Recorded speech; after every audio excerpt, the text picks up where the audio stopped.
Choosing gratitude makes a difference in our attitudes and in our lives. It makes us thankful, even for the most simple, everyday things. It makes life more fulfilling. I heard about a cartoon of a family gathered for their supper.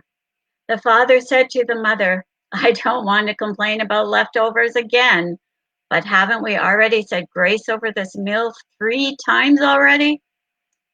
Sometimes the greatest challenge we have is to give thanks in all things little or small. Saying those 2 little words, thank you. How many times in a day do we say them? Do we say them often enough? Do we really mean them when we say them? Why do we say them? Is it out of habit or out of gratitude? The fact is that the words thank you have something magical about them.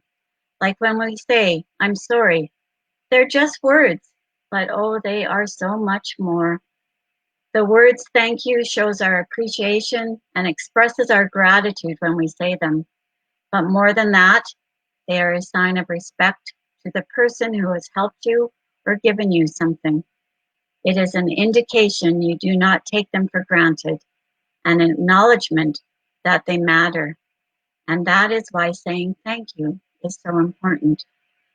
Wouldn't it be wonderful choice if we said to someone, every time I think of you, I thank God.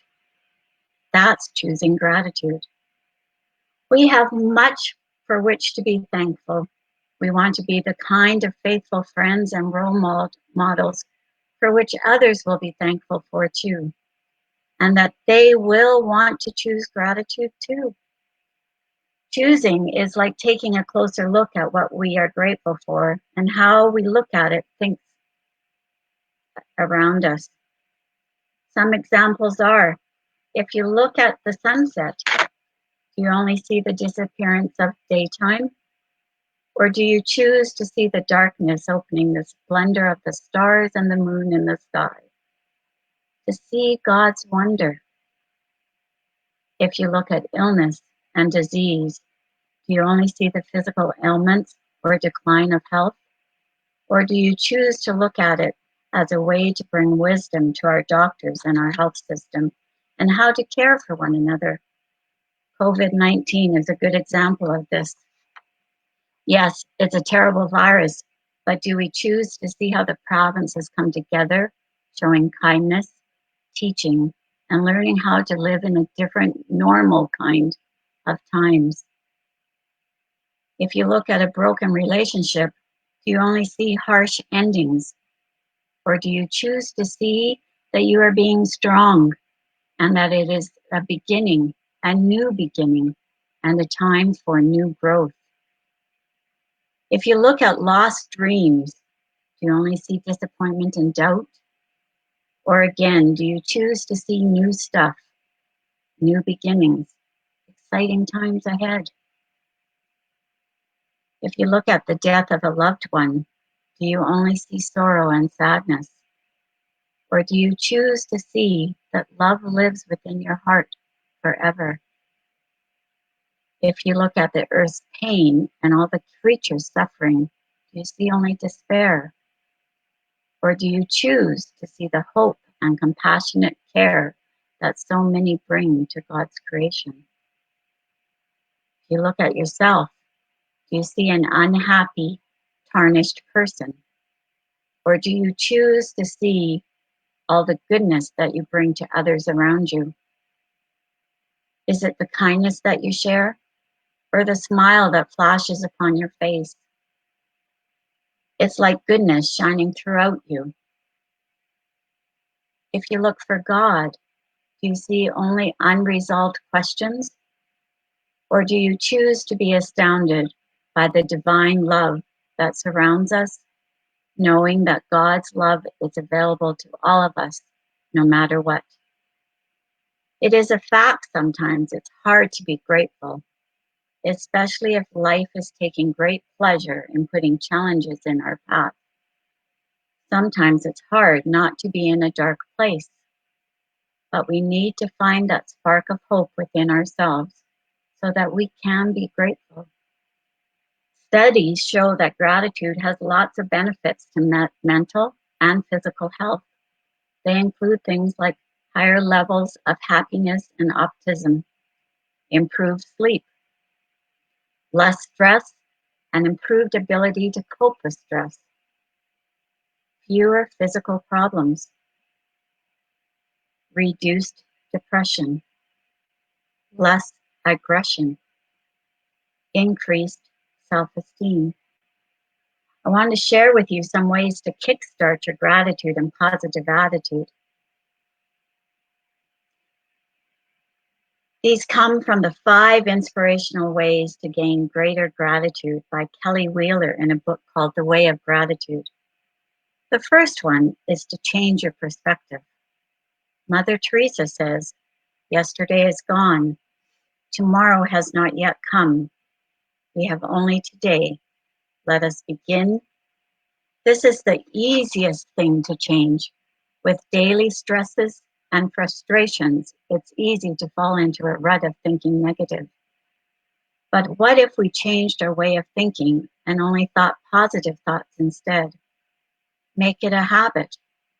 Wake up each morning and with each new sunrise, say thank you. End each day by doing the same thing, saying thank you. As it says in Genesis, God saw that it was good.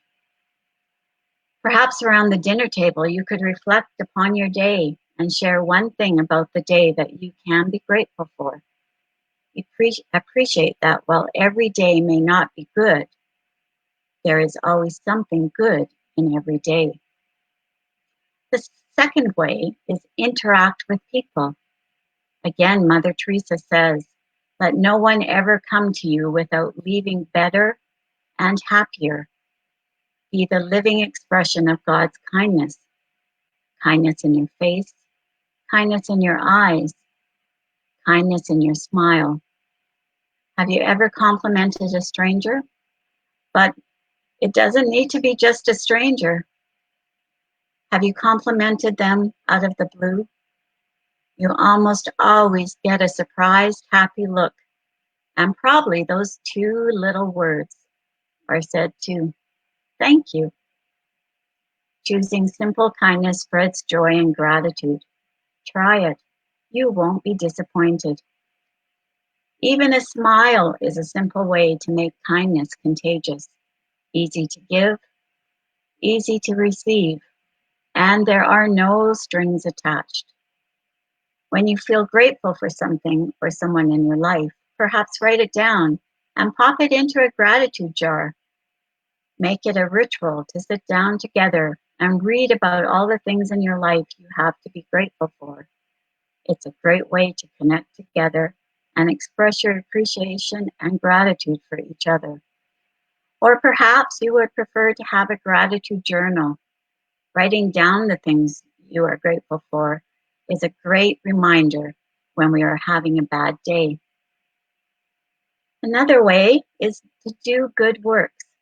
Again, quoting Mother Teresa, God doesn't require us to succeed. He only requires that you try. Giving a helping hand does wonders for the soul. Helping someone with a task like putting on a sock and a shoe, probably a very simple task for you, but not so simple for others. The gratitude that is shown to you is overwhelming and makes you want to do more good works. Such a simple gesture. Do simple random acts of kindness and celebrate kindness. The fourth way to gain greater gratitude is focus on your family and friends. Mother Teresa again says, "What can you do to promote world peace? Go home and love your family." We might not be able to find the cure for COVID, but we can bring a friend a hot meal while they are under the weather.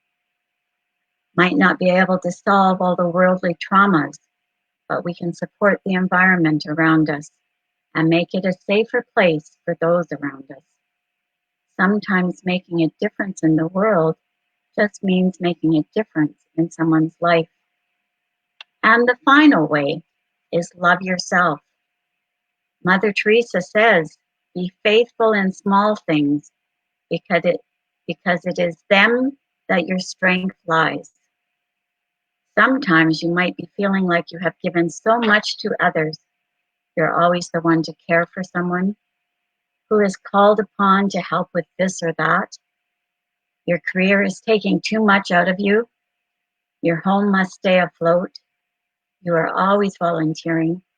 You're always carpooling somewhere, cooking a meal, and that list just goes on and on and on. Sometimes you could be feeling like you're running on fumes, but you must take care of yourself. Love yourself. You need to fill up that gas tank again. Take a break. It's not necessary to go on a trip. And right now you can't anyways. You don't need someone to tell you how wonderful you are, but it's always nice to hear that. And you don't need any grand gestures to make you feel appreciated. But anyone can try to make you feel appreciated. Just remember that you are giving out love, support, and happiness. You are choosing gratitude, but remember to save a little for yourself. Perhaps go on a gratitude walk. While you walk, pay attention to the things you can see, feel, hear, and smell.